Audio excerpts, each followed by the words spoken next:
សូមគោរពជំរាបសួរអ្នកគ្រូឧទ្ទេសនិងជំរាបសួរទៅដល់លោកគ្រូអ្នកគ្រូដែលជាគ្រូនិស្សិតមិត្តសិក្សានៅក្នុងថ្នាក់ B ទាំងអស់គ្នាថ្ងៃនេះក្រុមខ្ញុំបាទគឺជាក្រុមទី1នឹងធ្វើថ្នាក់បង្ហាញអំពីសៀវភៅភាសាខ្មែរថ្នាក់ទី1តាក់ទងជាមួយនឹងសៀវភៅជំនួយភាសាខ្មែរថ្នាក់ទី1ភាគទី2មេរៀនទី44កប្រកបនឹងងដូច្នេះសូមអ្នកគ្រូឧទ្ទេសនិងលោកគ្រូអ្នកគ្រូដែលជាគ្រូនិស្សិតមិត្តសិក្សាទាំងអស់គ្នាចូលរួមតាមដានការធ្វើថ្នាក់និទូសរបស់ក្រុមយើងខ្ញុំដូចតទៅបាទជំរាបសួរនិងសួស្តីបងប្អូនទាំងអស់គ្នាថ្ងៃនេះយើងវិលមកជួបគ្នាសារជាថ្មីម្ដងទៀតណាកូនអញ្ចឹងតើក្នុងពេលដែលកូនទៅផ្ទះតើកូនបានធ្វើអ្វីខ្លះកូនមានបានជួយធ្វើកិច្ចការងារផ្ទះប៉ាយើងអត់ពេលកូននៅផ្ទះបានល្អណាស់កូនណាគឺកូនបានជួយធ្វើកិច្ចការងារផ្ទះនិងបានធ្វើកិច្ចការផ្ទះហើយចុះពេលកូនមកសាលាថ្ងៃហ្នឹងតើមុនពេលមកសាលាហ្នឹងកូនមានបានធ្វើអនាម័យខ្លួនប្រាណទេកូនបានងូតទឹកស្លៀកពាក់ស្អាតបានមកសាលាអត់បាទគឺល្អទាំងអស់គ្នាកូនណាគឺយើងបានធ្វើអនាម័យខ្លួនប្រាណទាំងអស់គ្នាហើយចុះតើតើទៅជាមួយនឹងអាហារពេលព្រឹកតើកូនទទួលទានអាហារពេលព្រឹកហើយឬនៅកូនបាទល្អណាស់កូនកុំចោលអាហារពេលព្រឹកព្រោះយើងព្រលឹមឡើងក៏យើងត្រូវហូបអាហារពេលព្រឹកឲ្យហើយដើម្បីកូនមានកម្លាំងគ្រប់គ្រាន់នៅក្នុងការសិក្សារៀន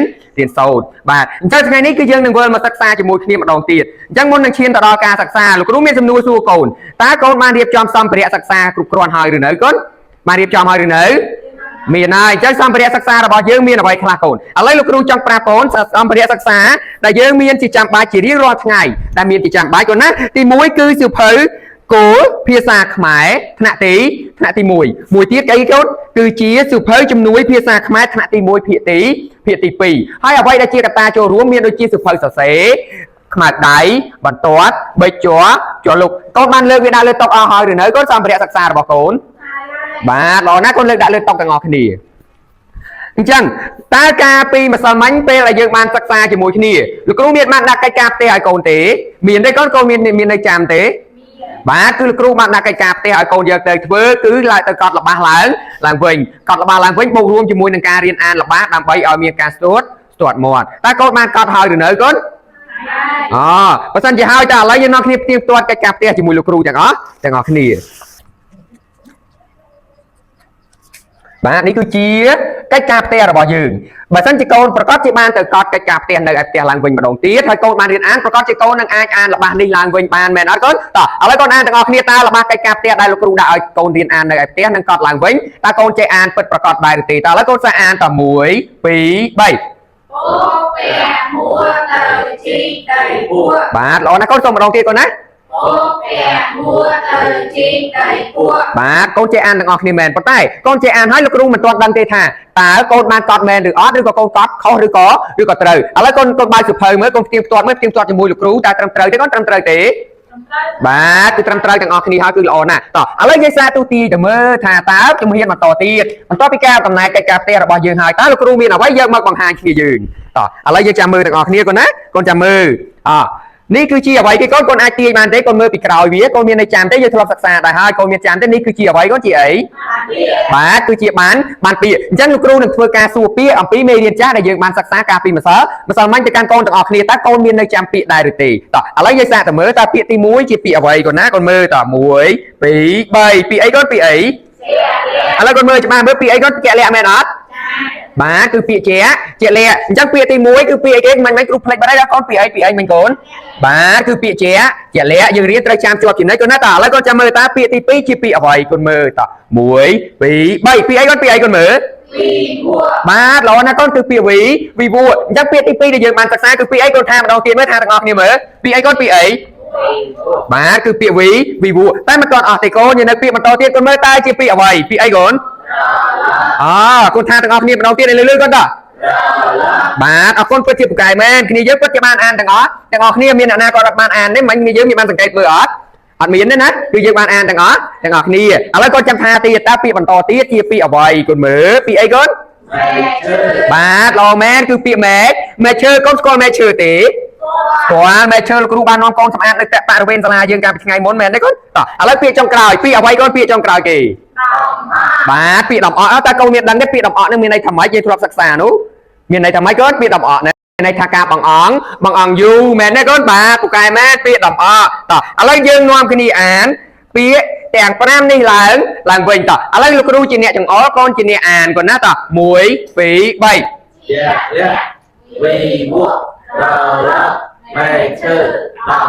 បាទពូកែមែនតែម្ដងទៀតកូនតែម្ដងទៀត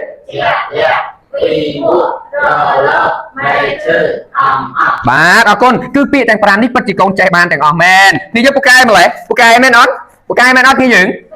មែនយើងពូកែដោយសារអីកូនដោយសារអីមូលហេតុដែលនាំមកយើងពូកែគឺកូនខិតខំប្រឹងប្រែងរៀនសូត្រតែឥឡូវកូនចាំមើលទាំងអស់គ្នាបន្ទាប់ពីធ្វើការរំលឹកមេរៀនចាស់រំលឹកពាក្យដែលយើងធ្លាប់បានសិក្សាអំពីមេរៀនមុនតើលោកគ្រូនឹងមានអ្វីយកមកបង្ហាញកូនកូនចង់ដឹងទេកូនចង់ដឹងទេបាទគឺកូនចង់ដឹងអញ្ចឹងកូនចាំមើលតើវត្ថុអ្វីដែលលោកគ្រូយកមកបង្ហាញនៅថ្ងៃ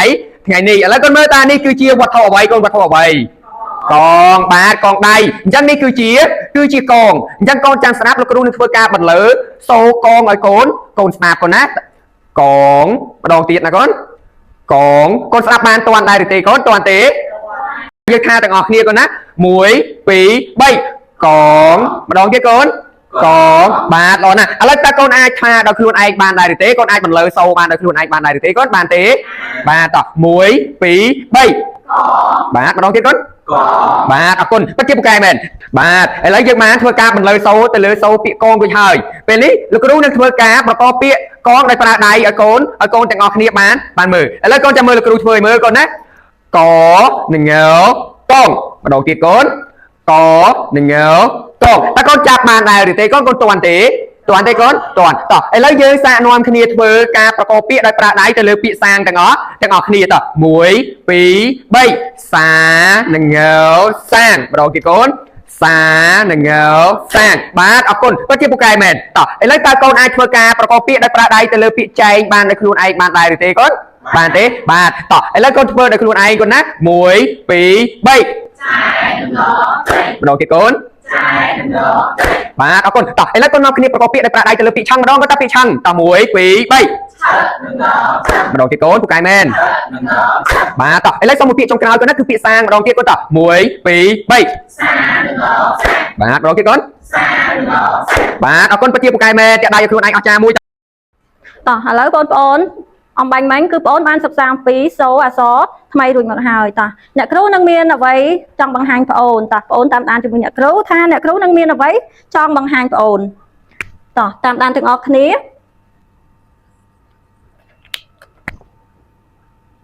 តោះចាអញ្ចឹងគឺអ្នកគ្រូមានជាងតោះឥឡូវកូនចាំស្ដាប់អ្នកគ្រូអានហើយស្ដាប់ដោយយកចិត្តទុកដាក់កូនណា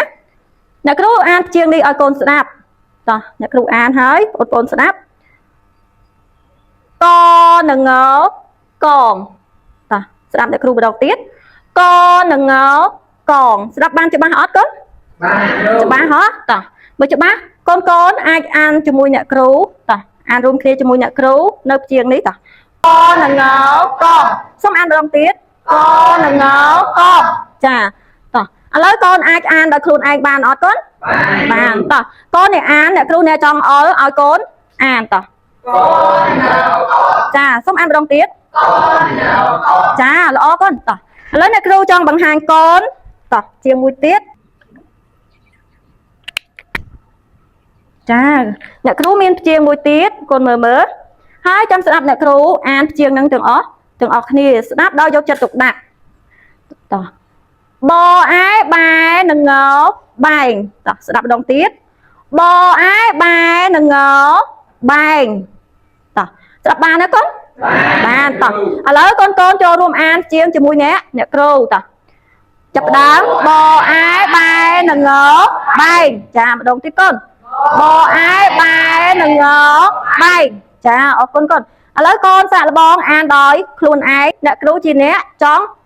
ជាងតោះចាប់ដើមបអែបែនឹងងបែងចាប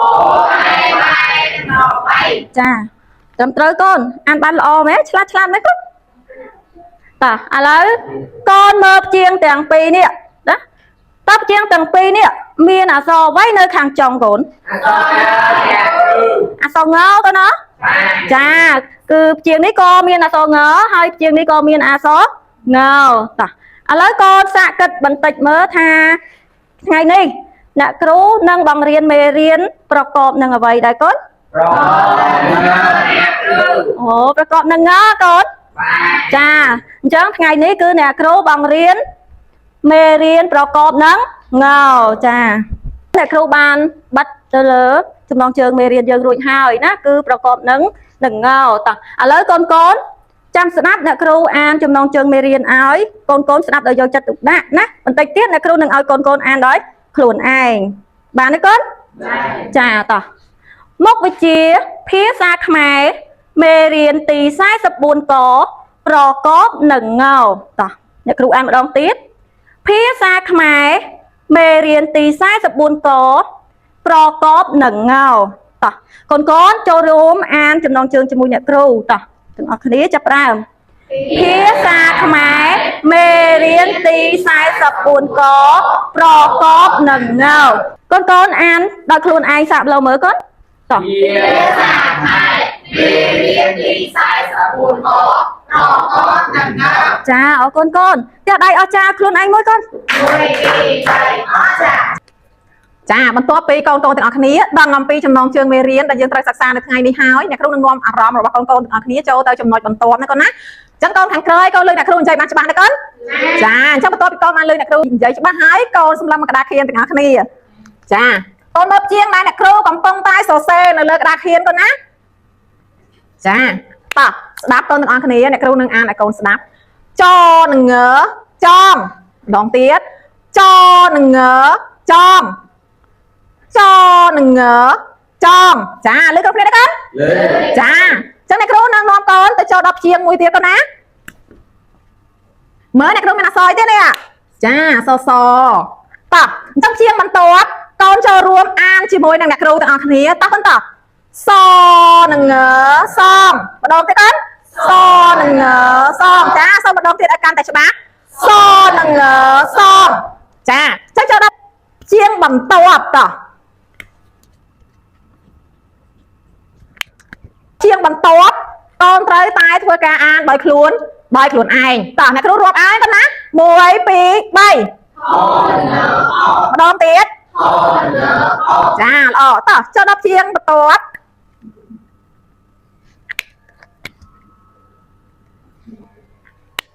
តោះអ្នកគ្រូរាប់ជូនកូនទាំងអស់គ្នា1 2 3ម្ដងទៀតទៅចាល្អណាស់ទៀតហើយអត់ចាឲ្យខ្លួនឯងមួយចាអ្នកគ្រូនឹងនាំអារម្មណ៍កូនទៅអានសៀវភៅជំនួយទំព័រទី36ក្នុងតារាងទី1អញ្ចឹងកូនបើកសៀវភៅទំព័រទី36សៀវភៅជំនួយរបស់យើងកូនទំព័រទី36កូនអានសៀវភៅជាដៃគូក្នុងតារាងទី1កូនណាបើម្នាក់ជាអ្នកចង្អុលម្នាក់ទៀតជាអ្នកអានតោះចាប់ដើមកូនចនឹងងចំដនឹងងដងថនឹងងថងតនឹងងតងកនឹងងកងពនឹងងប៉ងសនឹងងសងអនឹងងអងអ្នកគ្រូអូនអានចប់ហើយចាកូនអានចប់ប្រភេទហ្នឹងចាអញ្ចឹងបន្ទាប់ពីកូនបានអានព្យាង្គអំបញ្ញមិញរួចហើយអ្នកគ្រូនឹងមានព្យាង្គបន្ទាប់ទៀតអញ្ចឹងកូនមើលទាំងអស់គ្នាមើលទាំងអស់គ្នាកូនណាចាអញ្ចឹងកូនមើលហើយស្ងាត់អ្នកគ្រូនឹងអានព្យាង្គនេះចាបអាំបាំនឹងងបាំងអ្នកគ្រូសុំអានម្ដងទៀតបអាំបាំនឹងងបាំងកូនស្ដាប់បានដែរទេបានចាអញ្ចឹងអ្នកគ្រូនឹងមានព្យាង្គបន្តទៀតព្យាង្គបន្តទៀតនេះគឺតម្រូវឲ្យកូនអានជាមួយអ្នកគ្រូកូនមើលទាំងអស់គ្នាកូនណាចាតោះឥឡូវកូនចូលរួមអានទាំងអស់គ្នាជាមួយអ្នកគ្រូខខនឹងងខំចាសុំម្ដងទៀតទៅខខនឹងងខំចាល្អណាស់តោះបន្ទាប់ពីកូនបានអានជាមួយអ្នកគ្រូហើយឥឡូវអ្នកគ្រូមានព្យាង្គបន្តទៀតដែលតម្រូវឲ្យកូនជាអ្នកអានដោយខ្លួនឯងតោះទៅមើលទាំងអស់គ្នាទៅ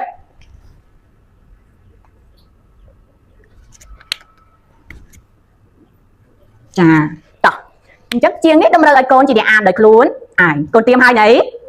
តោះអ្នកគ្រូរាប់ឲ្យកូន1 2 3កឯកែសុំម្ដងទៀតទៅតោះចាល្អណាស់បន្ទាប់ពីកូនបានអានដោយខ្លួនឯងហើយឥឡូវអ្នកគ្រូមានព្យាង្គមួយទៀតតម្រូវឲ្យកូនអានដោយខ្លួនឯងតោះកូនមើលទាំងអស់គ្នា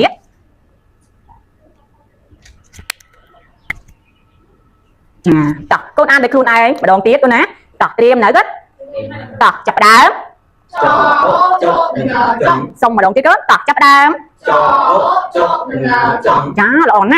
và to pi chiên mình đi hát để cứ còn được chiên trong cào một tiệt đâm đó ai con ăn để luôn anh tiệt đó nè chẳng con mơ từng ọc nè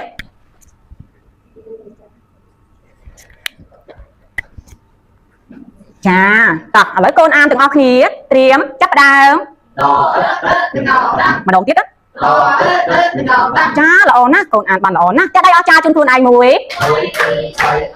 chà ban to pi cô ban ăn chiên ở bàn mến tỏ để cứ nâng nom cô cho tại đó chùm nói mình to tiệt tỏ chẳng con từng ọc nè lên xịp hơi chùm nuôi làm từng ọc nè xịp hơi chùm nuôi phía pí nó đó tùm po ti sam sập rầm muối còn bằng nấy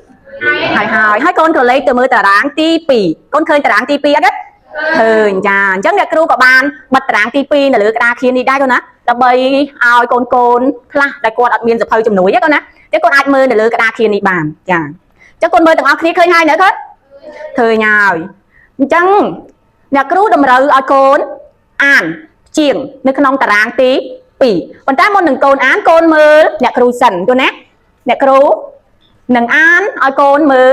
mơ sần con nè con mơ từng ác ní rồi mắc ba nhà cứ ai con an chỉ mùi nhà cứ và rồi mà tiếp câu đừng an đời luôn ai tập nhớ con mơ nhà cứ sần con nè tập cò á ca đừng ngớ càng cô sẽ đọc bàn đấy đấy nào nhà cứ xong an mà đồng tiếp cò á ca đừng ngớ càng chà cô sẽ đọc bàn đấy đấy chà bánh mấy nhà cứ ban an hay hỏi ở lỡ đâu vậy con an chỉ mùi nhà cứ từng ác ní ta con ta cò á ca đừng nhớ càng xong mà đón cái con ta cò á ca đừng nhớ càng chá là ổn nè ta ở lấy con thử ăn để khuôn ai thật tá con ai ăn khuôn ai ban đây thế bàn chá ở lấy là khuôn chị nè chồng ói con chị nè ăn ta chập đám xong mà đón tiếp con ta chá là ổn nè chắc bắt to bị con ăn để khuôn ai ở lấy là khuôn châu đọc chiên mình tuộc chiên mình tuột ní là kêu mà đợi con ăn để luôn ai ta con ai ăn để luôn ai bàn đại thế bàn ta lỡ bán để kêu nâng rọp chun con từng ác ní muối bí bay chá xong mà đón tiếp chá là ổn nè chẳng con ăn để luôn ai nhập bàn mình thật tá rồi được một khóc con tiên toa chỉ mùi để kêu từng ác ní mơ bằng từng ác ní ngắt con á để kêu nâng tiên toa chun ôn từng ác ní chó ấm chầm đừng ngớ chẳng cô sẽ đọc bàn đấy đấy bàn chà xong mà đầu tiếp chó ấm chấm đừng ngớ chẳng đôi như vậy đây con ăn mua nâng tế đồ chà chắc bên đây thật lắm rồi tỏ chắc dân mà to tập chiên mình to tiệt tầm đó con ăn để khuôn anh đấy chẳng con tiêm hai nấy hai tỏ để cứ đọc ai muối phí bảy xong mà đòn tiếp chá là ổn nè tỏ ở lấy dân tiếng qua tầng ác đi cho mùi nhạc đầu tiếp đọc nhạc rú chò chợ đừng ngớ chẳng đọc bàn đây đấy chà xong mà đón tiếp đó con nè chò chợ đừng ngớ chẳng chà giống chiên đại con ăn là bánh bánh như này thật lắm rồi ta và to ní dân cho đọc chiên mình to tiết cứ đầm ra con ăn để khuôn ai tiền đó con nè nhớ con chập đàn từng ác ní ta chà xong mà đón tiếp chà là ổn nè và top pion ăn được luôn ái lỡ có tiếng to cho mùi nhạc rú đò ô đô đừng ngớ đâu mà đòn tiếp đò ô đô đừng ngớ đâu chà chẳng bịa đại cô tâm tốt chiên đại cô ăn là bánh bánh cư trấm rồi tập và top pi ăn là bánh bánh đôi hai lỡ dân rồi lấy tôm chiên mà to mà tiệt tập chẳng đâm ra đại cô ăn được luôn ai tiết con nè nhưng có tiếng tập chắc đàm xong mà đòn tiếp đó chà là ổn nè và to bị con ăn được luôn ái là lỡ con tiếng to cho mùi được tiết đó nữa khò ua khua đừng ngớ khuồng và đòn tiết khò ua khua đừng ngớ khuồng chà ổn nè ở lỡ dân cho đọc chiên mình to tiết đâm ra con ăn được luôn ai tiết nè con nè con tiêm này chà chập đám mà đòn tiết đó chà và cho bị con ăn hói là lỡ dân tiếng to cho mùi được tiết con nè bò áo bao đừng ngớ bao đòn tiếp bò áo bao đừng ngớ bao chà đập trời con nè ta lấy dân cho đọc chiên mình to tiết con có lấy mưa từng ác khí hơi ăn đòi luôn ai nhạc ru chị nè chóng đôi khi đó cho con tiêm tỏ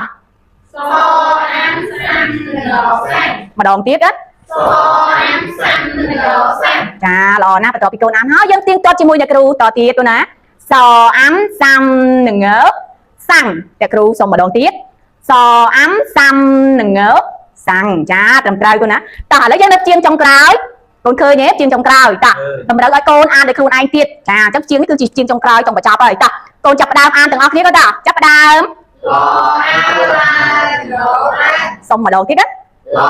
a la ngờ la ចាល្អណាស់អញ្ចឹងបន្ទាប់ពីកូនអានរួចហើយឥឡូវកូនទៀងទាត់ជាមួយអ្នកគ្រូឡើងវិញទៀតណាកូនណាឡអើឡើនឹងងើឡើងសុំម្ដងទៀត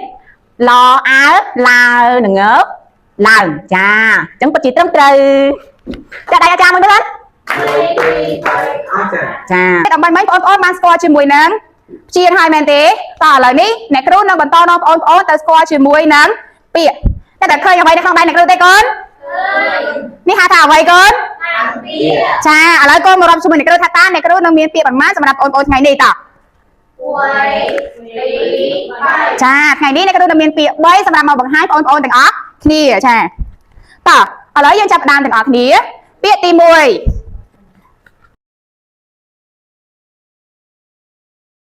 ស្ដាប់អ្នកគ្រូណាកូនអ្នកគ្រូនឹងអានឲ្យអ្នកទាំងអស់គ្នាស្ដាប់តោះបអំបំមនឹងងងងបំណងម្ដងទៀតណាកូនបអំបំមនឹងងងងបំណងស្ដាប់បានទេកូនចាអញ្ចឹងអ្នកគ្រូសូមបញ្ជាក់ម្ដងទៀតណាបអំបំមនឹងងងងបំណងច្បាស់នៅកូនចាឥឡូវនេះយើងចូលជាមួយនឹងពាក្យទី2គឺជាពាក្យដែលអ្នកទាំងអស់គ្នាត្រូវអានជាមួយអ្នកគ្រូ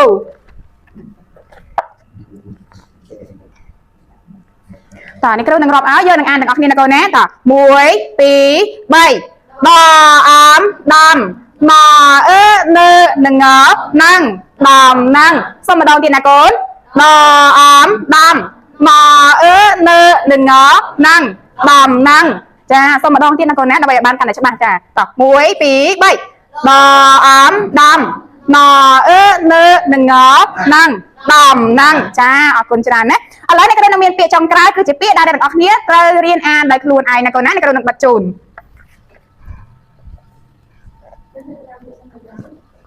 ទៀងខ្លួនហើយឬនៅកូនចាអ្នកគ្រូនឹងរាប់ជូនបងប្អូននឹងអានដោយខ្លួនឯងណាកូនណាតោះ1 2 3 ចាសូមម្ដងទៀតកូន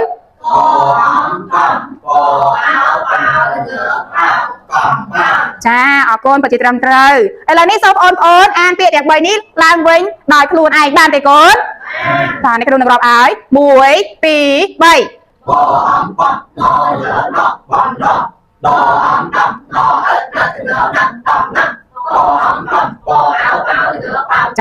ចាអរគុណឥឡូវអ្នកគ្រូនឹងឲ្យបងប្អូនអានម្ដងទៀតដោយមិនប្រកបទេណាកូនណាបានទេបាទអញ្ចឹងអ្នកគ្រូរាប់ឲ្យ1 2 3ចាត្រឹមត្រូវកូនអំបញ្ញមិញយើងបានអានពាក្យចំនួន3រួចមកហើយឥឡូវនេះបងប្អូនបើសិភៅជំនួយរបស់យើងនៅទំព័រទី36យើងនឹងអានពាក្យនៅតារាងទី3ហើយអ្នកគ្រូក៏មានតារាងពាក្យនោះរៀបចំនៅលើក្តារខៀនជូនបងប្អូនទាំងអស់គ្នាដូចគ្នាណាអញ្ចឹងអ្នកគ្រូទុកពេលឲ្យបងប្អូនអានដោយខ្លួនឯងអ្នកគ្រូនឹងចង្អុលនៅលើក្តារខៀននេះបងប្អូននឹងអានដោយខ្លួនឯងណាកូនណាបាទឥឡូវអ្នកគ្រូរាប់ឲ្យ1 2 3ចាតើលើកពីបន្ទាប់ចា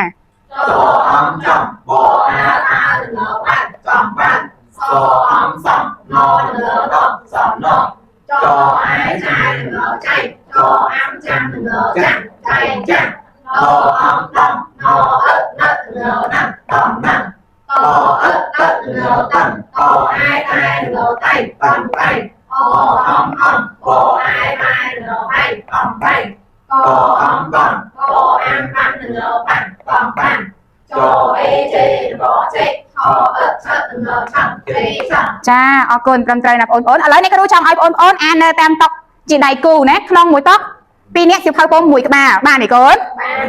ចអំចំហអ៊ីហៀនឹងងហៀងចំហៀងបអំបំណនឹងងណងបំណងចអំចំបអើបើនឹងងបើចំបើសអំសំណនឹងងណងសំណងចអែចែនឹងងចែងចអាំចាំនឹងងចាំងចែងចាំងប đò đom nò nâng đom nâng to nâng to ai tai nâng tay tầng tay bò ai ba nâng bay cò cầm bò băm nâng bằng cho chê nâng có chê cho nâng chê chân chào bạn cừu ចាបងប្អូនអានចប់គ្រប់គ្នាហើយកូន chào bạn cừu ចាអរគុណឥឡូវគេដេកឲ្យចាខ្លួនឯងមួយ 1 2 3 chà មកកូនមិញយើងបានអានអីរួចហើយកូនមិញ បាទអានជាងហ្នឹងអានពីមែនអត់កូនបាទមកឥឡូវលោកគ្រូមានចំណុចបន្ទាប់ទៀតមកបង្ហាញកូនទាំងអស់គ្នាឥឡូវកូនចង់ដឹងបន្ថែមទៀតអត់កូនបាទមកឥឡូវលោកគ្រូមានពាក្យ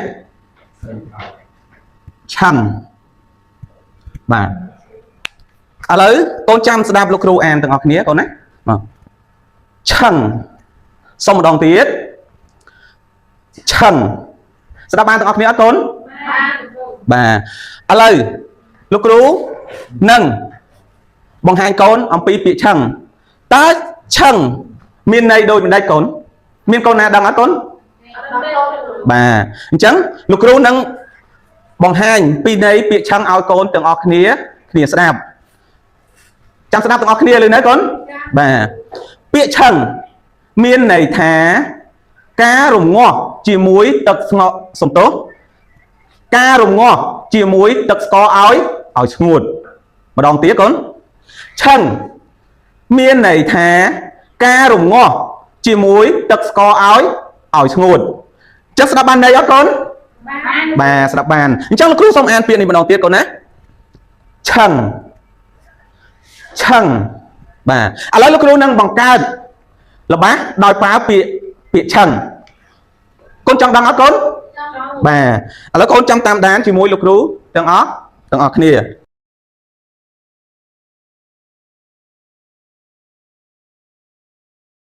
ឥឡូវកូនមើលល្បះដែលលោកគ្រូបង្កើតទាំងអស់គ្នាកូនណាម្ដាយខ្ញុំឆឹងដំឡងម្ដងទៀតកូនណាម្ដាយខ្ញុំឆឹងដំឡងឥឡូវកូនទាំងអស់គ្នាមើលទាំងអស់គ្នាតើល្បះដែលលោកគ្រូបង្កើតមានពាក្យឆឹងដែរឬទេមានអត់កូនត្រង់ណាកូនពាក្យនេះមែនអត់កូនបាទល្បះលោកគ្រូបង្កើតមានពាក្យឆឹងឥឡូវលោកគ្រូសូមឲ្យកូនទាំងអស់គ្នាបង្កើតទៅជាល្បះជាមួយលោកគ្រូដោយប្រើពាក្យឆឹងទាំងអស់គ្នាស្ដាប់បានអត់កូនប៉ុន្តែពេលដែលលោកគ្រូបង្កើតល្បះលោកគ្រូអានទៅពេលដែលលោកគ្រូអសំឡេងសូមកូនបន្ថែមពាក្យឆឹងស្ដាប់បានអត់កូនទាំងអស់គ្នាបាទឥឡូវសូមឲ្យកូនទាំងអស់គ្នាអានពាក្យឆឹងជាមួយលោកគ្រូទាំងអស់គ្នាមកកូនចាប់ផ្ដើម1 2 3ម្ដងទៀតកូនបាទឆឹងឥឡូវចាំត្រៀមបង្កើតទាំងអស់គ្នាបងស្រីខ្ញុំចេកម្ដងទៀតកូនបងស្រីខ្ញុំចេក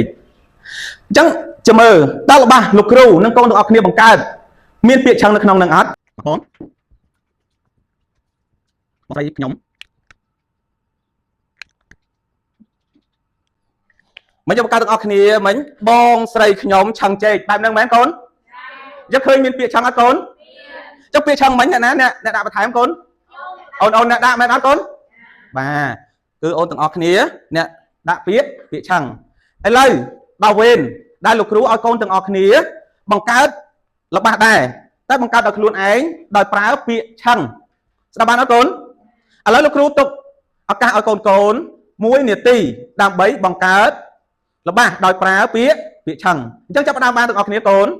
ហើយទាំងអស់គ្នានៅកូនបាទហើយអញ្ចឹងមើលមានកូនណាអាចឡើងបង្ហាញពីល្បះដែលខ្លួនឯងបង្កើតបានអត់កូនសូមម្នាក់មកកូនបាទមកកូននេះអញ្ចឹងកូនបង្ហាញតិចមកកូនល្បះខ្លួនឯងតែបង្កើតជាមួយនឹងពាក្យឆឹងបានអត់កូនមកតាមមកចាលោកគ្រូយាយខ្ញុំឆឹងល្ពៅបាទឥឡូវលោកគ្រូសួរទាំងអស់គ្នាតើល្បះដែលកូននេះបង្កើតមានពាក្យឆឹងនៅក្នុងនឹងអត់កូនមានបាទអញ្ចឹងកូននេះបង្កើតត្រឹមត្រូវអត់កូនបាទល្អណាស់កូនអរគុណគូចុះបាទលោកគ្រូនឹងមានពាក្យមួយទៀតមកបង្ហាញកូន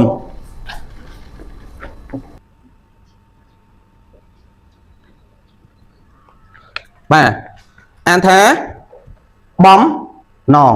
ម្ដងទៀតកូនពាក្យបំណងអញ្ចឹងពាក្យហ្នឹងមិនមែនជាថ្មីទេមុនហ្នឹងកូនបានអានរួចហើយមែនអត់កូនបាទឥឡូវពាក្យបំណងលោកគ្រូនឹងបង្ហាញកូនដូចជាពាក្យឆឹងនេះដែរតើពាក្យបំណងនេះមានន័យដូចម្ដេចកូនមានកូនណាដឹងអត់ដឹងទេមែនអត់បាទបើដឹងលោកគ្រូនឹងប្រាប់កូនអំពីអត្ថន័យនៃពាក្យបំណងឥឡូវចាំស្ដាប់យកចិត្តទុកដាក់ទាំងអស់គ្នាកូនណាបំណងមានន័យថាសេចក្តីប៉ងម្ដងទៀតកូនបំណងមានន័យថាសេចក្តីប៉ងស្ដាប់បានទាំងអស់គ្នាអត់កូនបាទឥឡូវស្ដាប់លោកគ្រូអានពាក្យនេះម្ដងទៀតកូនណាលោកគ្រូនឹងបង្កើតរបស់មួយដោយប្រើនឹងពាក្យបំណងចាំស្ដាប់កូនបំណងម្ដងទៀតបំណងបាទឥឡូវជាមួយលោកគ្រូបង្កើតរបស់ដោយប្រើពាក្យបំណងឥឡូវលោកគ្រូចង់សុំកូនម្ដងតើកូនចង់ឲ្យលោកគ្រូបង្កើតរបស់ប្រើជាមួយនឹងពាក្យបំណងជាមួយនឹងមិត្តរួមថ្នាក់យើងអត់កូនចង់អត់បើចង់ឥឡូវយើងដាក់នៅណាកូនវិធូនកូនណាបាទឥឡូវចាំមើលលោកគ្រូបង្កើតកូនណាវិធូនមានសុំតោះទូដាក់ពណ៌បន្តិច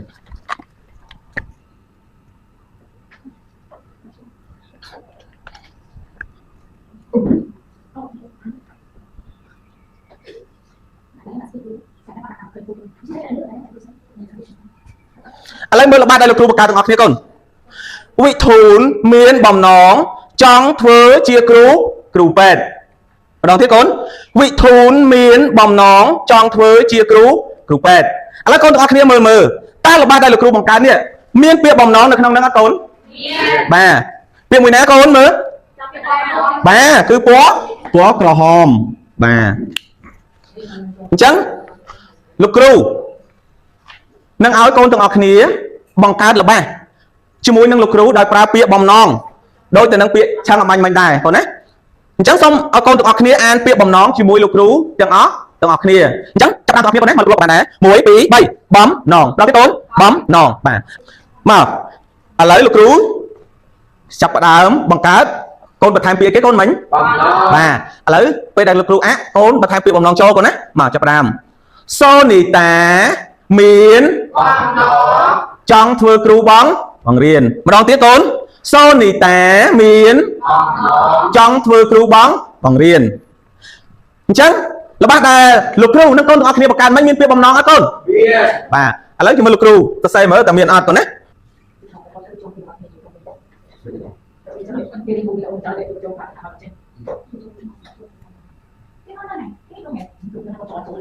មកកូនឥឡូវកូនមើលរបស់ដែលលោកគ្រូបង្កើតជាមួយ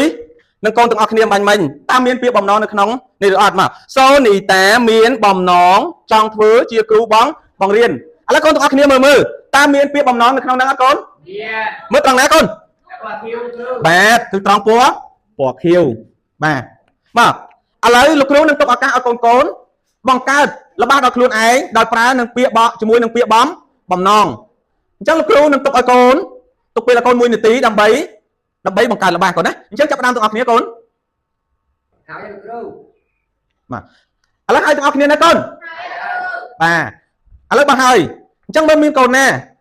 អាចបង្ហាញរបស់ដល់ខ្លួនឯងបង្កើតបានអត់កូនមកវិធូនកូនមកបាទជំរាបលោកគ្រូរបស់ដែលខ្ញុំបានបង្កើតគឺស្រីម៉ាក់មានបំណងចង់ធ្វើជាម៉ូតូបាទកូនឥឡូវលោកគ្រូសួរទាំងអស់គ្នាវិញតើរបស់ដែលកូនវិធូនបង្កើតមិញតើមានពាក្យបំណងនៅក្នុងនោះអត់កូនបាទមានមើលកូនស្រីម៉ាក់មានបំណងចង់ធ្វើជាជាងម៉ូតូអញ្ចឹងមានពាក្យបំណងនៅក្នុងនោះដែរកូនណាអញ្ចឹងកូនធូនបង្កើតរបស់ត្រូវអត់កូនអញ្ចឹងកូនទាំងអស់គ្នាជួយចាក់ដៃឲ្យចាឲ្យគាត់មួយកូនចាប់ដើម1 2 3ចាប់ដើមបាទឥឡូវឃើញថាកូនទាំងអស់គ្នាអាចបង្កើតរបស់បានទាំងអស់គ្នាមែនអត់កូនបាទជាមួយពាក្យឆឹងនិងពាក្យបំណងបានទាំងអស់គ្នាអញ្ចឹងលោកគ្រូគិតថាកូនទាំងអស់គ្នាអាចចេះបានទាំងអស់គ្នាហើយកូនណាតែឥឡូវអ្នកគ្រូមានរបស់មួយដើម្បីទៅសេឲ្យកូនមើលទាំងអស់គ្នាមើលណាបង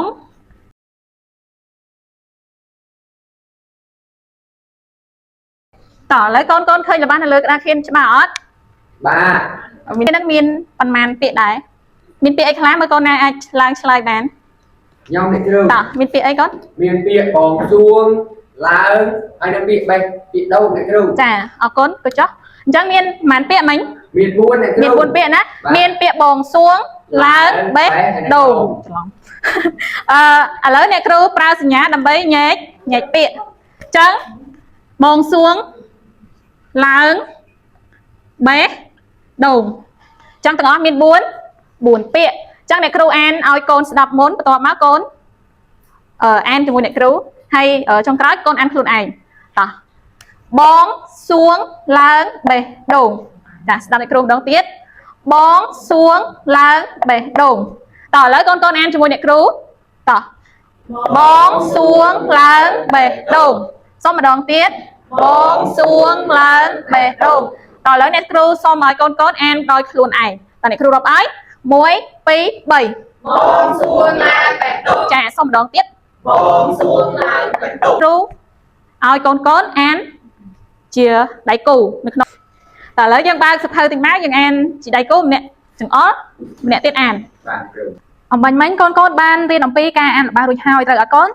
ចាឥឡូវនេះអ្នកគ្រូមានរូបភាពមួយចង់ឲ្យកូនមើលហើយរូបភាពនេះគឺមាននៅក្នុងសៀវភៅជំនួយរបស់កូនទាំងអស់គ្នាគឺនៅទំព័រទី37កូនទាំងអស់គ្នាមានឃើញហើយនៅកូន ឃើញហើយអ្នកគ្រូ ចាអញ្ចឹងកូនដឹងអត់ថានៅក្នុងរូបភាពនេះកូនឃើញមានអីខ្លះកូន គឺដឹងកើតបានឃើញមនុស្សស្រីមួយមួយស្រីមួយកញ្ចក់អ្នកគ្រូ ចា អ្នកគ្រូ គាត់កំពុងតែធ្វើអ្វីមួយត្រូវអត់កូន ចាអញ្ចឹងនៅក្នុងរូបភាពនេះមានមនុស្សស្រីគាត់កំពុងតែធ្វើអីមួយហើយនឹងមានមនុស្សយួរដងយួរចេកដាក់នៅលើទូកអញ្ចឹងថ្ងៃនេះអ្នកគ្រូនឹងបង្រៀនកូនអំពីអត្ថបទខ្លីមួយកូនចង់ដឹងចំណងជើងឬអត់កូន ចាឥឡូវនេះអ្នកគ្រូនឹងបង្ហាញចំណងជើងដល់កូនចំណងជើងហើយនៅកូន ឃើញហើយអ្នកគ្រូ កូនអាចអានបានអត់កូន អត់បានទេអ្នកគ្រូ ចាឥឡូវអ្នកគ្រូនឹងអានឲ្យកូនស្ដាប់ចាដំឡងឆឹងម្ដងទៀតដំឡងឆឹងមកឥឡូវអានជាមួយអ្នកគ្រូទាំងអស់គ្នាដំឡងឆឹងស្ដាប់តន់ទេកូន ចាឥឡូវកូនអានដោយខ្លួនឯងមើល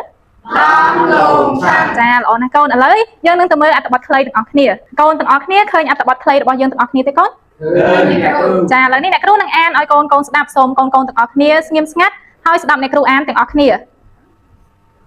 បងកេងទៅយកដូងនៅចុងបឹងបងកេងទៅយកដូងនៅចុងបឹងបងកេងទៅយកចេកនៅចុងបឹងដែរបងកេងទៅយកចេកនៅចុងបឹងដែរបងលំអងទៅជីកដំឡូងដូងបងលំអងទៅជីកដំឡូងដូងបងលំអងយកដូងទុំទុកឆឹងដំឡូងបងលំអងយកដូងទុំទុកឆឹងដំឡូងបងលំអងឆឹងដំឡូងឆឹងចេកដាក់ដូងបងលំអងឆឹងដំឡូងឆឹងចេកដាក់ដូងបងលំអងហៅបងកេងឆៃដំឡូងឆឹងបងលំអងហៅបងកេងឆៃដំឡូងឆឹងស្ដាប់តើអត់កូនទាំងអស់គ្នាឥឡូវអ្នកគ្រូចង់ឲ្យកូនអានជាមួយអ្នកគ្រូទាំងអស់គ្នាមកឥឡូវអញ្ចឹងអ្នកគ្រូនឹងរាប់ឲ្យកូនអានជាមួយអ្នកគ្រូទាំងអស់គ្នា1 2 3បងកេងទៅយកដូងនៅចុងបឹងបងកេងទៅយកចេកនៅចុងបឹងដែរបងលំអងទៅជីកដំឡូងដូងបងលំអងយកដូងទុំទុកឆឹងដំឡូងបងលំអងឆឹងដំឡូងឆឹងចេកដាក់ដូងបងលំអងហៅបងកេងឆៃដំឡូងឆឹងតើអត់កូនចាឥឡូវនេះអ្នកគ្រូនឹងឲ្យកូនទាំងអស់គ្នាអានអត្ថបទខ្លីនេះដោយខ្លួនឯងហើយអ្នកគ្រូជាអ្នកចង្អុលឥឡូវអ្នកគ្រូរាប់ជូនតា1 2 3បងកេងទៅយកដូងនៅចុងបឹងបងកេងទៅយកចេកនៅចុងបឹងដែរបងលំអងទៅជីកដំឡូងដូងបងលំអងយកដូងទុំទុកឆឹងដំឡូងបងលំអងឆឹងដំឡូងឆឹងចេកដាក់ដូង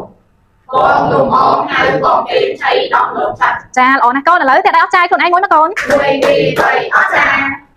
ចាអំបញ្ញមិញកូនទាំងអស់គ្នាបានអានអត្ថបទខ្លីនេះរួចហើយអញ្ចឹងអ្នកគ្រូមានសំណួរខ្លះៗចង់សួរកូនសូមកូនស្ដាប់សំណួរអ្នកគ្រូដោយយកចិត្តទុកដាក់និងចូលរួមឆ្លើយទាំងអស់គ្នាកូនតើបងកេងទៅយកអ្វីខ្លះនៅចុងបឹង ទៅយកដូងគ្រូ ចាដូងហើយយកអីទៀតកូនដឹងអត់ យ ចាល្អណាស់អញ្ចឹងបងកេងទៅយកដូងនិងយកចេកនៅចុងបឹងសំណួរបន្ទាប់តើបងលំអងយកដូងទុំទុកធ្វើអ្វីម្ដងទៀតតើបងលំអងយកដូងទុំទុកធ្វើអ្វី tôi tham đâu nè cô ចាល្អណាស់អញ្ចឹងបងលំអងយកដូងទុំទុកឆឹងដំឡូងចាត្រឹមត្រូវណាឥឡូវនេះអ្នកគ្រូនឹងចូលទៅដល់សំណួរបន្ទាប់ទៀតកូនទាំងអស់គ្នាស្គាល់ដំឡូងអត់កូនតើកូនស្គាល់ដំឡូងអ្វីខ្លះមកឥឡូវកូនខាងនេះកូនស្គាល់ដំឡូងអីខ្លះកូន ឡូវានគ្រូ ដំឡូង ឡូវាអូវាយ៉ាងគ្រូ ចាគឺដំឡូងជ្វាណាមិនមែនដំឡូងវាទេគឺដំឡូងជ្វាអរគុណកូនអង្គុយចុះខាងនេះម្ដងកូនស្គាល់ដំឡូងអីខ្លះ ចាអ្នកគ្រូខ្ញុំស្គាល់ដំឡូងឈើដំឡូងជ្វាដំឡូងជ្រូក ចាអរគុណ ទៀត ចាសិតតែត្រឹមត្រូវហើយចាអរគុណអញ្ចឹងដំឡូងមានដូចជាដំឡូងជ្វាដំឡូងបារាំងដំឡូងមីដំឡូងឈាមមាន់និងដំឡូងជាច្រើនទៀតកូនអាចទៅផ្ទះវិញអាចសួរប៉ាម៉ាក់កូនបន្ថែមទៀតឥឡូវអ្នកគ្រូចូលដល់សំណួរចុងក្រោយតើកូនដឹងទេថាគេអាចយកដំឡូងទៅធ្វើអ្វីខ្លះចាមកគុណនេះ ចាអ្នកគ្រូគេអាចយកដំឡូងទៅខឹងទៅស្ងោរទៅសក៏បានដែរគ្រូ ចាល្អណាស់កូនដឹងបានច្រើនណោះអញ្ចឹងគេអាចយកដំឡូងទៅឆឹងទៅស្ងោរឬចំហុយឬក៏ធ្វើម្ហូបបានដូចជាសម្លការីឬក៏បបរដំឡូងអីជាដើមណាអញ្ចឹងអរគុណកូនទាំងអស់គ្នាដែលចូលរួមឆ្លើយនៅសំណួររបស់អ្នកគ្រូចាបន្ទាប់ពីកូនបានអានអត្ថបទខ្លីរួចហើយឥឡូវយើងចូលដល់ការសរសេរវិញម្ដងអញ្ចឹងកូនបានត្រៀមសម្ភារៈក្នុងការសរសេរហើយឬនៅកូន ត្រៀមហើយអ្នកគ្រូ ចាអញ្ចឹងសម្ភារៈក្នុងការសរសេរមានដូចជាក្តារឈ្នួន Word ដៃសហើយនឹងសៀវភៅសរសេរដៃសៀវភៅសរសេរដៃកូនត្រូវមានខ្មៅដៃហើយនឹងជាប់លុបចាអញ្ចឹងពាក្យទី1អ្នកគ្រូគឺជាអ្នកសរសេរឲ្យកូនមើលអញ្ចឹងកូនចាំមើលទាំងអស់គ្នាកូនចាំមើលអ្នកគ្រូសរសេរនៅពាក្យទី1របស់យើងចាអញ្ចឹងអ្នកគ្រូសរសេរពាក្យតឹងតែងអូពាក្យតឹងតែងមានព្យញ្ជនៈហើយនឹងស្រៈអ្វីខ្លះណអូអ្នកគ្រូដឹងហើយអញ្ចឹងពាក្យតឹងតែងមានព្យញ្ជនៈហើយនឹងស្រៈដូចជាមកកូនស្ដាប់អ្នកគ្រូប្រកបឲ្យកូនស្ដាប់សិនតតនឹងងតឹងតអែតែនឹងងតែងចាអញ្ចឹងតឹងតែងអញ្ចឹងពាក្យទី1សរសេរកូនមើលហើយគឺពាក្យតឹងតែងចូលដល់ពាក្យបន្ទាប់កូនលើកក្តារឈ្នួនយកមកសរសេរជាមួយនឹងអ្នកគ្រូសរសេរលើក្តារខៀនកូនសរសេរលើក្តារឈ្នួនចាអញ្ចឹងពាក្យទី2គឺពាក្យអំបែងចាពាក្យអំបែងចាអញ្ចឹងពាក្យអំបែងមានព្យញ្ជនៈហើយនឹងស្រៈមកកូនប្រកបជាមួយនឹងអ្នកគ្រូទាំងអស់គ្នាអអំបអែបែនឹងងបែកចាអញ្ចឹងពាក្យអំបែកគឺយើងប្រកបអំបអែបែនឹងងបែកចាអញ្ចឹងចូលដល់ពាក្យបន្ទាប់ទៀតគឺកូនសរសេរដោយខ្លួនឯងអ្នកគ្រូគឺជាអ្នកបន្លឺសំឡេងឲ្យកូនសរសេរចាអញ្ចឹងចាប់ផ្ដើមពាក្យចុងដងចាកូនសរសេរមកចាំអ្នកគ្រូផ្ទៀងទាត់នៅពេលក្រោយអញ្ចឹងអ្នកគ្រូទុកពេលឲ្យកូន1នាទីក្នុងការគិតដើម្បីសរសេរពាក្យចុងដងចាកូនសរសេរមកកូនមុននឹងកូនសរសេរកូនគិតផងថាតើតាំងពាក្យចុងដងហ្នឹងមានព្យញ្ជនៈហើយនឹងស្រៈអ្វីខ្លះចាកូនសរសេរហើយឬនៅកូនចាឥឡូវកូនចាំផ្ទៀងទាត់ជាមួយនឹងអ្នកគ្រូទាំងអស់គ្នាពាក្យចុងដង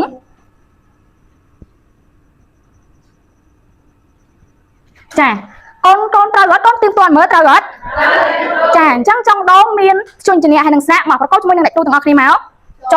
អូចោនឹងងចុងដអូដូនឹងងដូចាពាក្យហ្នឹងគឺអានថាចុងដូចាអញ្ចឹងពាក្យបន្ទាប់ទៀតកូនសរសេរដោយខ្លួនឯងតអញ្ចឹងកូនសរសេរពាក្យបន្ទាប់ទៀតអ្នកគ្រូគឺជាអ្នកបន្លឺឲ្យកូនជាអ្នកសរសេរចាពាក្យបន្ទាប់ទៀតគឺពាក្យចេឆឹងចាមុននឹងកូនសរសេរកូនគិតផងថាពាក្យចេឆឹងហ្នឹងមានព្យញ្ជនៈហើយនឹងស្រៈអ្វីខ្លះកូនគិតផងមុននឹងសរសេរចាកូនសរសេរមកសរសេរហើយឬនៅកូនចាឥឡូវកូនមើលអ្នកគ្រូសរសេរកូនមើលចាចេឆឹងអញ្ចឹងចេឆឹងគឺគេសរសេរចដាក់ស្រៈអេចេនឹងកចេឆអឆឹងងឆឹងចេឆឹងចាតោះអញ្ចឹងកូនទាំងអស់គ្នាបន្ទាប់ពីយើងធ្វើការសរសេរពាក្យរួចហើយអញ្ចឹងសូមកូនទាំងអស់គ្នាលើកសៀវភៅដៃឡើងដើម្បីសរសេរឃ្លាម្ដងអញ្ចឹងអ្នកគ្រូគឺជាអ្នកហៅហើយកូនទាំងអស់គ្នាសរសេរចូលក្នុងសៀវភៅដៃរបស់កូនណាកូនណាចាអញ្ចឹងសូមកូនទាំងអស់គ្នាត្រៀមជាមួយនឹងខ្មៅដៃសៀវភៅសរសេរជាមួយនឹងជាប់លុបតោះអញ្ចឹងត្រៀមហើយនៅកូនចាអញ្ចឹងមកបងកូនត្រៀមហើយត្រៀមស្ដាប់អ្នកគ្រូនឹងហៅឲ្យកូនហើយកូននឹងសរសេរចូលក្នុងសៀវភៅដៃរបស់កូនចាតោះអញ្ចឹងចាប់ផ្ដើមចងជាចំណងតោះសូមម្ដងទៀតចងជាចំណងតោះតោះនេះកូនតោះសូមម្ដងទៀតណាកូនណាចងជាចំណងតោះសាបានអត់កូនចាអញ្ចឹងអ្នកគ្រូទុកពេលឲ្យកូន1នាទីណាកូនណាចាហើយអញ្ចឹងចាំផ្ទៀងទាំងអស់គ្នាអ្នកគ្រូនឹងសរសេរឃ្លាដែលអ្នកគ្រូហៅនៅលើក្តារខៀនហើយកូនទាំងអស់គ្នាផ្ទៀងទាត់នៅក្នុងសៀវភៅរបស់កូនថាតើអ្វីដែលកូនបានសរសេរនឹងត្រឹមត្រូវដែរឬទេចាតោះអញ្ចឹងផ្ទៀងទាត់ជាមួយអ្នកគ្រូទាំងអស់គ្នា ចានេះកូននេះចងជាចំណងចាអញ្ចឹងកូនឃើញមានអក្សរអីខ្លះដែរកូនចាអញ្ចឹងមានអក្សរចងចស្រៈអាចស្រៈអំណនិងងចងជាចំណងតោះអញ្ចឹងកូនទាំងអស់គ្នាផ្ទៀងផ្ទាត់មើលតើអ្វីដែលកូនសរសេរនៅក្នុងសៀវភៅនេះបានត្រឹមត្រូវដែរឬទេកូនចាល្អណាស់កូនអញ្ចឹងចំពោះកូនណាដែលសរសេរមិនទាន់បានត្រឹមត្រូវទេសូមកូនកែតម្រូវឲ្យបានត្រឹមត្រូវទាំងអស់គ្នាណាកូនណាចាតោះអញ្ចឹងបន្ទាប់ពីកូនបានកែតម្រូវទាំងអស់គ្នាហើយជាបន្ទាប់សូមកូនផ្ទះដៃមួយទាំងអស់គ្នា2ចាអញ្ចឹងជាកិច្ចបន្ទាប់អ្នកគ្រូនឹងមានកិច្ចការផ្ទះសម្រាប់កូនទាំងអស់គ្នាចាំមើលតើអ្នកគ្រូមានកិច្ចការអីសម្រាប់កូននៅថ្ងៃហ្នឹងតោះអញ្ចឹងចាំមើលទាំងអស់គ្នាតោះអញ្ចឹងនេះកូនគឺជាសៀវភៅសិក្សាគោលភាសាខ្មែរថ្នាក់ទី1របស់យើងទាំងអស់គ្នាចាអញ្ចឹងសូមកូនទាំងអស់គ្នាយកសៀវភៅសិក្សាគោលថ្នាក់ទី1របស់យើងឡើងចាបន្តមកទៀតកូនបើកសៀវភៅនេះមកទំព័រទី56ទាំងអស់គ្នាអញ្ចឹងនេះកូនមើលមកទំព័រទី56អញ្ចឹងកិច្ចការផ្ទះរបស់កូនទាំងអស់គ្នាគឺកូនត្រូវសរសេរ3ពាក្យមានដូចជាពាក្យសំណាងដំណឹងជាមួយនឹងពាក្យតឹងតែងចាអញ្ចឹងស្ដាប់បានណាកូនចាអញ្ចឹងមិញអ្នកគ្រូឲ្យធ្វើអីដែរហេចាល្អណាស់កូនអញ្ចឹងកិច្ចការផ្ទះរបស់យើងគឺមាន3ពាក្យគឺពាក្យសំណាងពាក្យដំណឹងនិងពាក្យតឹងតែងចាអញ្ចឹងថ្ងៃនេះគឺយើងបញ្ចប់មេរៀនត្រឹមតែប៉ុណ្ណឹងហើយនៅពេលដែលកូនទាំងអស់គ្នាទៅដល់ផ្ទះវិញបន្ទាប់ពីកូនទាំងអស់គ្នាធ្វើកិច្ចការហើយកុំភ្លេចណាកូនណាធ្វើអនាម័យខ្លួនប្រាណផងទី1ត្រូវលាងដៃជាមួយនឹងសាប៊ូមួយទឹកកក់សក់និងកាត់ក្រចកឲ្យបានស្អាតបាតទាំងអស់គ្នាណាកូនណាចា សូមគោរពអរគុណអ្នកគ្រូឧទ្ទេសនិងលោកគ្រូអ្នកគ្រូដែលជាគរុនិស្សិតមិត្តសិក្សាទាំងអស់គ្នាដែលបានចំណាយពេលវេលាដ៏មានតម្លៃនៅក្នុងការទស្សនាការធ្វើថ្នាក់បង្ហាញរបស់ក្រុមយើងខ្ញុំប្រសិនបើមានចំណុចខ្វះខាតនិងកំហុសខុសឆ្គងកន្លែងណាសូមអ្នកគ្រូឧទ្ទេសនិងលោកគ្រូអ្នកគ្រូដែលជាគរុនិស្សិតមិត្តសិក្សាទាំងអស់គ្នាចូលរួមផ្ដល់មតិស្ថាបនាជាចុងក្រោយក្រុមរបស់ខ្ញុំបាទក៏សូមធ្វើការជូនពរទៅដល់អ្នកគ្រូឧទ្ទេសនិងគរុនិស្សិតមិត្តសិក្សាទាំងអស់គ្នាឲ្យជួបប្រទះតែសេចក្តីសុខសេចក្តីចម្រើននិងពុទ្ធពរទាំង4ប្រការគឺអាយុវណ្ណៈសុខៈពលៈកំបីគ្លៀងគ្លាតឡើយសូមអរគុណ